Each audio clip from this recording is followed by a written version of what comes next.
सभापति महोदय, मैं सबसे पहले आपको धन्यवाद देना चाहूँगा कि आज इस वर्ष बजट 2000 का शुरुआत सभापति महोदय मैं एक शेर के साथ कहना चाहूँगा। साहब, मैं कहना चाहूँगा सबसे पहले,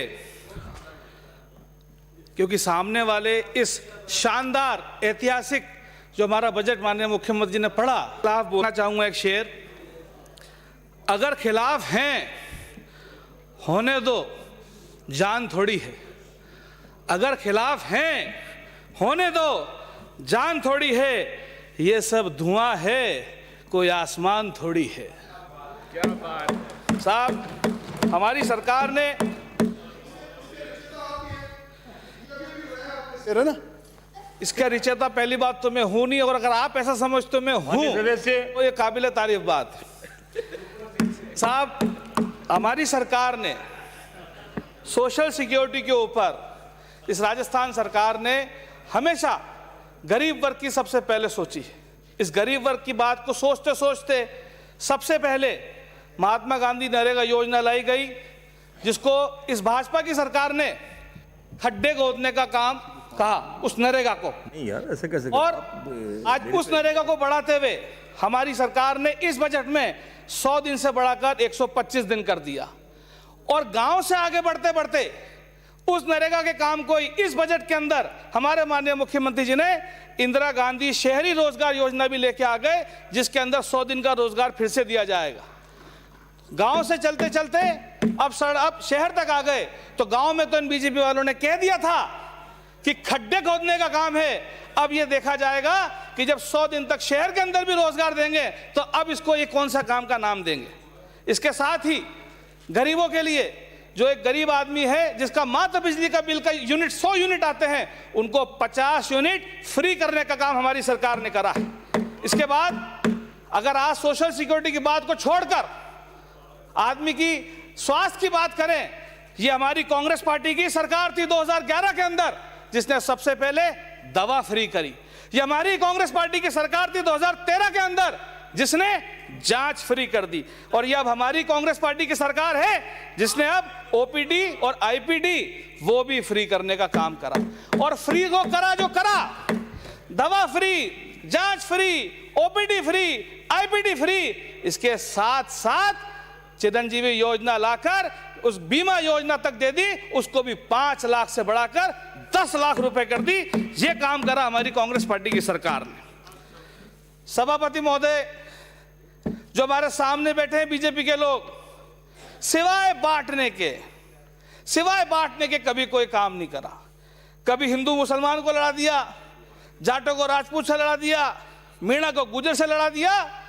और ये कहने की बात है, एक कर्मचारियों के अंदर भी ओल्ड पेंशन स्कीम और न्यू पेंशन स्कीम भी ये भारतीय जनता पार्टी ने करी थी। ये हमारी सरकार है जो वापस से ओपीएस लागू करने की घोषणा करी। और ओपीएस लागू करने के पीछे मंशा, साहब, सरकारी, मुझे पता है आपको नहीं पचेगी मेरी बातें। साहब, आज को जो आदमी, जो बच्चा पढ़ लिख के काबिल होता है, उसको अपनी काबिलियत दिखाने के लिए, उसको अपनी काबिलियत का मौका दिखाने के लिए, उसको सरकार के अंदर जब तक सोशल सिक्योरिटी नहीं होगी, उसके भविष्य की सिक्योरिटी नहीं होगी, कोई सरकार के कर्मचारी में नहीं आएगा। आप उठा के देखें, 2000 के बाद सोशल सिक्योरिटी नहीं थी। और आज जब हमारी सरकार ने 2004 की भर्तियों की बात, जो भर्तियां हुई उनके अंदर जब वापस से पेंशन स्कीम लागू कर दी, ये देखना चाहिए आपको। लोग गुलाल से खेल रहे हैं, लोग स्कूलों में नाच रहे हैं, लोग गाने गा रहे हैं, लोग गीत बना रहे हैं। और सभापति महोदय, इस सदन में खड़े होकर खुला चैलेंज कर मैं आपके माध्यम से कहना चाहूंगा सामने वाले साथियों को, अगर आपके अंदर दम है, तो जब आप जवाब दें तो खुल करके कहना कि जो ओपीएस स्कीम हम 1 जनवरी 2004 के बाद की वापस लाए हैं, इसका आप लोग विरोध कर रहे हो या साथ खड़े हो। आपको मजबूर होकर कहना पड़ेगा कि आप हमारे साथ खड़े हो। और अगर आप में दम है तो आप ये कह के दिखाना कि आप इसका विरोध कर रहे हो। और मेरे को तो ऐसा लगता है, ये ओपीएस की जब घोषणा हुई और होने के बाद में जिस तरह का प्रदेश के अंदर आज माहौल है, और उस दिन बजट की शाम को बीजेपी के चंद नेताओं का हाल कुछ ऐसा था, इसको भी एक शेर के माध्यम से बताना चाहूंगा। दिन ढल गया तो रात गुजारने की आस में, दिन ढल गया तो रात गुजारने की आस में, सूरज नदी में डूब गया हम गिलास में। ये कुछ हाल आलम था हमारे भारतीय जनता पार्टियों के साथियों का। और साहब, अब जहां तक बची बात बांटने की, जो मैं बात कह रहा था, अफसोस होता है कि राजनीति जाति बिरादरी तक तो ठीक था, अब कपड़ों को लेकर भी बांटने की बात आ गई। इस हिंदुस्तान के अंदर अगर कोई महिला अपना सिर ढक के रहना चाहती है तो उसके अंदर भी पूरे देश के अंदर एक ऐसा माहौल पैदा कर दिया और उसको हिजाब का नाम दे दिया। क्या सिर ढक के रखना किसी के लिए गुनाह है क्या भाई? और अगर यही बांटने की बात करते हैं तो साहब, हमने तो कभी बांटने की बात में यह नहीं कहा, जो हमारे भीनमाल से विधानसभा में सदस्य आते हैं वो विधानसभा में चश्मा लगा के बैठते हैं अधिकार, हमने तो कभी बात नहीं कही। हमारे चूरू से जो माननीय सदस्य आते हैं उनका हमेशा कुर्ते का रंग अलग, जैकेट का रंग अलग और पजामे जो लगा के आते हैं। जो हमारे पाली से ज्ञानचंद पारिक जी है, उनको तो मैंने हमेशा पैंट शर्ट में ही देखा है। और टी शर्ट पे बोलो, मैं चाहता हूं साहब, कपड़ों तक बांटने में आ गए बीजेपी वाले। राजनीति तक तो ठीक थी, अब कपड़े तक बांटने लग गए, और ऐसी बात नहीं है, और ऐसी बात नहीं है साहब।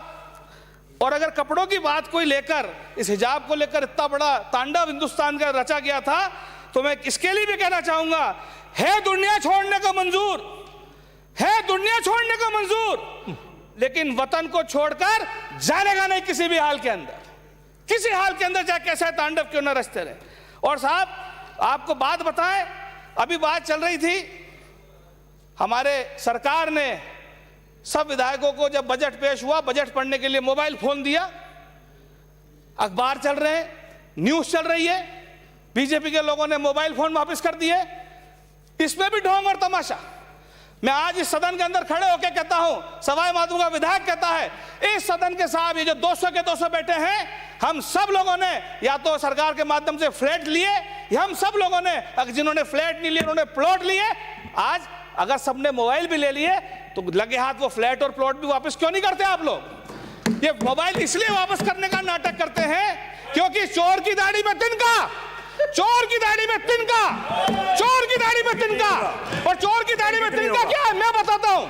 चोर की दाढ़ी में तिनका, चोर की दाढ़ी में तिनका, बिराजिए चोर की दाढ़ी में तिनका कितनी होगा? चोर की दाढ़ी में तिनका, माननीय सदस्य, चोर की पार्टी में तिनका, माननीय सदस्य, चोर की दाढ़ी में तिनका। बिराजिए बिराजिए बिराजिए, माननीय सदस्य बिराजिए, आप बिराजिए, बिराजिए बिराजिए, आप आसन पैरों पर बिराजिए, बिराजिए बिराजिए। कारण उत्तेजना पैदा करने की जरूरत नहीं है, न पैंट और शर्ट की बात करनी है। बजट पे बोलेंगे आप तो बोलेंगे, वरना मैं आपको बुलाता हूँ। पैंट शर्ट की बात लगाइए। ठीक है साहब, ठीक है, ठीक है, ठीक है साहब। ठीक है साहब, देखो आपने कहा बजट पे बोलना है, पैंट शर्ट पे नहीं बोलना, पैंट शर्ट पे नहीं बोलता हूं, लेकिन मोबाइल तो बजट में मिला था। छोड़िए, जिसको देना है वो देगा, नहीं देगा नहीं देगा, आप अपनी बात कहिए। तो साहब इतना ढोल को पीटते हैं, हमने भी लिया, हमने भी फ्लैट लिए, हमने भी मोबाइल लिया, हम तो नाटक नहीं कर रहे। तो चोर की दाढ़ी में तिनका की बात तो कहूंगा साहब। चोर की दाढ़ी में तिनका ये था क्योंकि भारतीय जनता पार्टी की आदत है साहब जासूसी की, तो इनको डर था कि मोबाइल के जरिए कुछ इसके अंदर डालने दिया हो, इसलिए मोबाइल फोन वापस करे और ढोल पीटा जा रहा चारों तरफ कि हमें मोबाइल नहीं लेना। खैर, आपके आदेश अनुसार बजट की बात पे आता हूं। साहब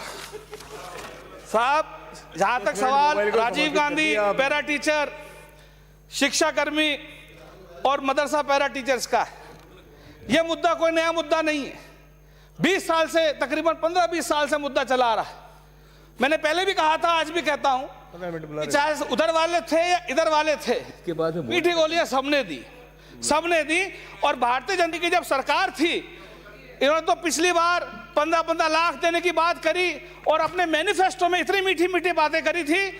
इसको भी एक शेर के जरिए कहता हूं, आप इनका हाल यह था जनता के प्रति, बीजेपी वालों का हाल जब आपका राज था, जनता के प्रति क्या हाल था मैनिफेस्टो के जरिए। आप कहें तो कायनात की सारी खुशियां लाके आपकी तरफ मोड़ दूं, ऐसा आप कहते थे। आप कहें कायनात की सारी खुशियां आपकी तरफ लाके मोड़ दूं, और आप कहें तो चांद सूरज भी लाके तोड़ दूं। आप कहें तो कायनात की सारी खुशियां आपकी तरफ मोड़ दूं, आप कहें तो चांद सूरज भी लाके तोड़ दूं। इतना बस है मेरी जान, थोड़ा कम झूठ बोल लो, थोड़ा कम झूठ बोल लो। सिर्फ वादे वादे करे। और आज मुझे खुशी है इस बात की और गर्व है इस बात का, ये हमारी कांग्रेस पार्टी की सरकार है जिन्होंने आज मदरसा para teacher, Rajiv Gandhi para teacher और शिक्षा कर्मियों का जो समस्या है का समाधान निकाला है, और बहुत जल्द इसके ऊपर नोटिफिकेशन भी जारी होएगा। साहब, राजेंद्र राठौड़ साहब, चूरू से आने वाले सदस्य साहब का मैं भाषण ध्यान से सुन रहा था उस दिन। राठौड़ साहब ने कहा था बजट वाले दिन कि मैंने काफी देर रात को बजट पढ़ा। मैंने पढ़ा था, सुना भी था। तो साहब, जब क्या रात को पढ़ते हैं देर रात तक, तो कभी कभार झपकी लग जाती है पढ़ते पढ़ते। तो उन्होंने कहा कि कांग्रेस पार्टी की आदत है बोलो और भूल जाओ। ये बजट पढ़ते पढ़ते उनको एहसास हुआ था बोलो और भूल जाओ। अंदर उनके काम अभी तक धरातल पे नहीं आए। साहब, 2018 दिसंबर में हमारी सरकार आई, 2019 में दबा के घोषणाएं हुई, और 2020 और 21 2 साल पूरे कोरोना काल में गए। 18 दिसंबर में आए, 19 में घोषणाएं हुई, 20 और 21 कोरोना काल में गए, और अधिकांश चीजें धरातल पे है। नहीं तो इस साल आपको अधिकांश चीजें धरातल पे दिख जाएंगी।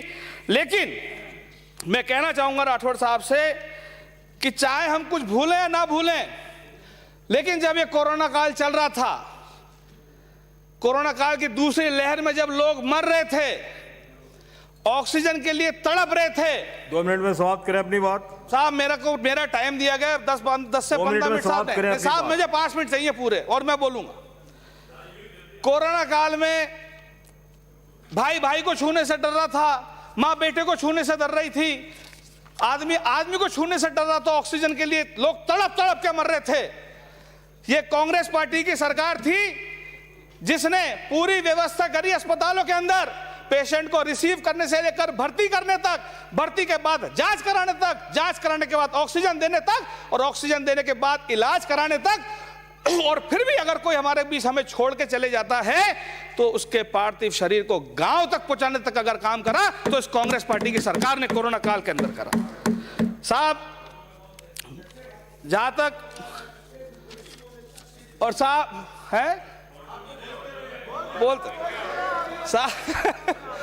साहब, आप तो कह रहे हो बोलते रहो, सभापति जी ने टाइम गिना दिया मेरे को। शांत रहे, बोलने दें उन्हें। कृषि बजट हमारी सरकार ने पेश करा अलग से, बहुत पेट दुख रहा है। भारत सरकार ने तो मिला दिया कृषि बजट को। आज इनका पेट इसलिए दुख रहा है क्योंकि कृषि बजट है राजस्थान के किसानों के लिए, और राजस्थान के किसानों के लिए राजस्थान सरकार ने कृषि बजट अलग कर दिया। जमीन खरीदने से लेकर, उसकी तार फेंसिंग से लेकर, बीज खरीदने से लेकर, उसकी जमाबंदी के बाद उसके सारे काम करने तक, उसको ऋण लेने तक सारा इंतजाम करके बजट अलग कर दिया हमारी सरकार ने। और वहीं भारतीय जनता पार्टी की सरकार ने बरसाए डंडे, खींची तारें। इसलिए आज तकलीफ है कि कृषि बजट किस प्रकार अलग हो गया। साहब, 700 शहीद। साहब, मैं सवाई माधोपुर के संदर्भ में कहना चाहूंगा, इतिहास में और दशकों से माधोपुर के अंदर मांग चली आ रही थी। वहाँ हमारा गणेश जी का मंदिर है, त्रिनेत्र गणेश जी का विराजमान है। हमारी सरकार ने रोपवे की घोषणा कर दी, एक नया अस्पताल, नया nursing college, centre part, Muslims के लिए 25 करोड़ के हॉस्टल, रोड्स, चौकियां, अनगिनत चीजें माधोपुर के लिए घोषणा करी। इसका मैं माननीय मुख्यमंत्री जी का धन्यवाद देना चाहूंगा। और साथ ही जो रिप्लाई आएगा उसके लिए मैं कुछ गुजारिश और करना चाहूंगा कि साहब, सवाई माधोपुर जिला एसटी बहुल्य जिला है, इसलिए सवाई माधोपुर में एक एसटी हॉस्टल की भी घोषणा हो, और 4 वहां पर एनीकट बनने चाहिए, ओलवाड़ा में, बेहतेड़ में, भूका में, चकेरी और खिलचीपुर में पीएचसी। सवाई माधोपुर जिला हेडक्वार्टर है, वहाँ पे कृषि महाविद्यालय, एग्जिस्टिंग कॉलेज के अंदर एमएससी खुलनी चाहिए। मलाना डूंगर में साहब हमारा वहाँ एसडीएम कोर्ट है, हमारा तहसील है, एक वहाँ मुंसिफ कोर्ट की कमी बची है, मुंसिफ कोर्ट होना चाहिए।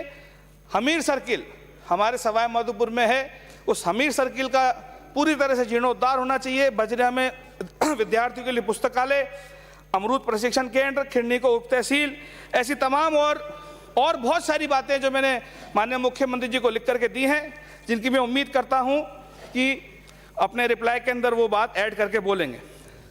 सभापति महोदय, समाप्त करें। मैं समाप्त, बलवान पूनिया। ठीक है साहब, समाप्त कर रहा हूं। एक बात कह के, खाली अपने एक शेर से शुरू, शेर से किया था, समाप्त भी शेर से कर देता हूं। राजस्थान की जनता से निवेदन करना चाहता हूं कि एक तरफ तो डंडे बरसते हैं और हमारी सरकार दवाई का इलाज फ्री करा के गोली खिलाती है, इसलिए एक शेर से अपनी बात समाप्त करता हूं। चाहे सब खो जाए लेकिन उनको मत खोना, चाहे सब खो जाए लेकिन उनको मत खोना जिनको तेरी आंख का आंसू दरिया सा लगता है। बहुत बहुत धन्यवाद। जय हिंद।